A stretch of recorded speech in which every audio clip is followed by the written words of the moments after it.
नमस्कार आप सभी को। मैं आज HKRN के बारे में बात करना चाहती हूँ, शिक्षकों के बारे में भी बात करना चाहती हूँ। देखिए, सरकार एक स्कीम लेकर आई कि ठेकेदारी व्यवस्था में बहुत शोषण होता है, तो हम इसे खत्म कर रहे हैं, जिसका हम सब ने बहुत वेलकम किया। लेकिन फिर उसके बाद सरकार स्वयं ठेकेदार बन गई। HKRN हरियाणा कौशल रोजगार निगम में सरकार स्वयं ठेकेदार है, खुद रखती है 5, 6, 8, 10 महीने, 1 साल मैक्सिमम, और बाहर कर देती है। कहा जाता है कि जब तक रेगुलर नहीं आ जाते तब तक काम चलाने के लिए धीरे धीरे यह व्यवस्था बढ़ा दी गई कि काम चलाने के लिए स्टॉप गैप अरेंजमेंट की तरह ये नहीं रहा, बल्कि मेन एम्प्लॉयमेंट का एक जरिया बन गया, जिसके चलते हमने देखा चुनाव से पहले भर भर के HKRN के माध्यम से भर्तियां की गई। क्योंकि बहुत सारे पढ़े लिखे लोग जो रेगुलर भर्ती में नहीं जा पा रहे थे, क्योंकि रेगुलर भर्ती करवा भी नहीं रहे थे, तो वे HKRN के माध्यम से सिलेक्ट हुए और सरकार की वाहवाही की।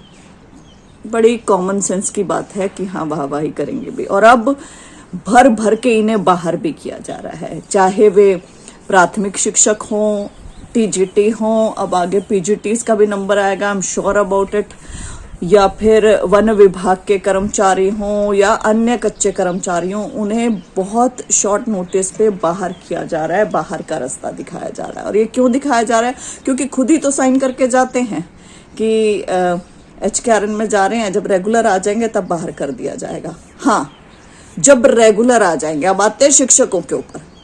आज जो TGT को भर भर के बाहर करने का एक नोटिस जारी करा है सरकार ने, अखबारों में आ रहा है कि TGT को बाहर कर रहे हैं, तो कीजिए यदि आपके रेगुलर शिक्षक आ गए हैं तो। लेकिन रेगुलर शिक्षक नहीं आने पर भी आप बाहर कर रहे हैं, तो इसका क्या अर्थ समझे जनता? क्या समझना चाहिए आप बताएं? रेगुलर है नहीं, इन्हें आप हटा देंगे तो बच्चे कहाँ जाएंगे? बिना शिक्षकों के बच्चे स्कूलों में आएंगे नहीं। और आप तो यही चाहते हैं कि स्कूलों में बच्चे ना आए, ताकि आप कहें ओ स्कूलों में बच्चे नहीं हैं, ताला लगा देते हैं स्कूल को, चलो बंद कर देते हैं स्कूल को।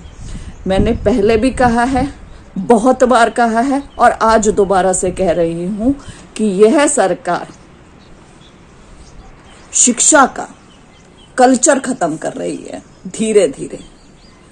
मैं आज भी अपने कथन पे अटल हूं कि HKRN शोषणपूर्ण व्यवस्था है, गलत है, बैकडोर एंट्री है, इसमें कोई दो राय नहीं। लेकिन इसका अर्थ ये नहीं कहा है ना कि 100 के 100 कभी भी सही नहीं हो सकते, 100 के 100 कभी भी गलत नहीं हो सकते।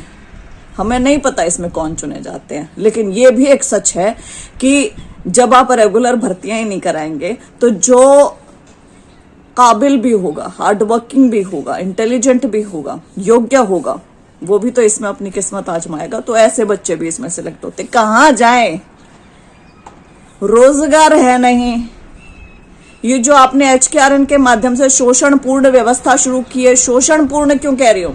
आज संघर्ष कर रहे हो, किसी तरीके से नौकरी बच गई, 1 साल बाद फिर वही संघर्ष है, 6 महीने बाद फिर वही संघर्ष है, 8 महीने बाद फिर वही संघर्ष है। और ऐसा नहीं कि नौकरी बचाने का प्रत्येक वर्ष संघर्ष है। 6 महीने से तनख्वाह नहीं आई है। अरे तनख्वाह बहुत कम है और तबादला बहुत दूर कर दिया है, ऐसी समस्याएं भी हैं। वो 1-1 साल बाद जो संघर्ष करोगे, कितने साल तक करोगे? 2 साल, 3 साल, 4 साल, 5 साल? ओवर एज हो जाओगे। और एक समय ऐसा आएगा कि संघर्ष करने का दिल नहीं करेगा, तब लगेगा कि कितना और लड़ूं मैं इस सरकार के खिलाफ, बहुत हो गया, बस अब नहीं लड़ सकता हूं, तो कुछ और करने निकल जाएंगे। इस HKRN में भी इसी सोच के साथ आए थे कि शायद थोड़ा लंबा पढ़ा पाएंगे, चल पाएंगे, शायद नौकरी पक्की हो जाए, क्योंकि सरकार ऐसी स्कीमें लाती रहती। कहा था ना 5 साल तक से ज्यादा जिसको हो गया उनको पक्का कर देंगे, जबकि इन्होंने ऐसा भी नहीं किया है। ये HPSC में से जो DO हटाए थे, वो इसका साफ सुथरा उदाहरण है, हार्ट्रोन के माध्यम से जो लगे हुए थे। बहरहाल, तो ये जो मृग तृष्णा है ना, इसके ऊपर लगाम पता है कब लगेगी? जब सब इकट्ठे होकर सरकार को पकड़ेंगे, जवाबदेही चाहेंगे, जिम्मेदार ठहराएंगे कि रेगुलर भर्ती करें। ये स्टॉप गैप अरेंजमेंट की तरह थोड़े समय के लिए और छोटी पोस्ट के लिए रख सकते हैं आप, इसको ही रोजगार का जरिया ना बना लें। ये जो आपने जो धंधा छेड़ा हुआ है, जो आपने कहा था ठेकेदारी खत्म करेंगे, लेकिन आप स्वयं ठेकेदार बन गए हैं। जो ये, और हमें पता है इसकी आड़ में कितना ऐसा सब कुछ चल रहा है। Everyone in Haryana knows it. तो ये सब कुछ खत्म करें, बंद करें।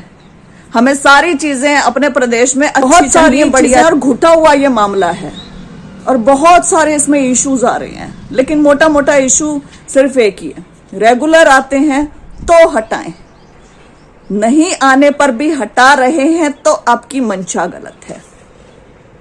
और यदि आप रेगुलर भर्ती करने की बजाय इस सरकारी ठेकेदारी प्रथा पर ही डिपेंडेंट हैं और मैक्सिमम नौकरियां इसके माध्यम से लगा रहे हैं, तो आपके अंदर चोर है।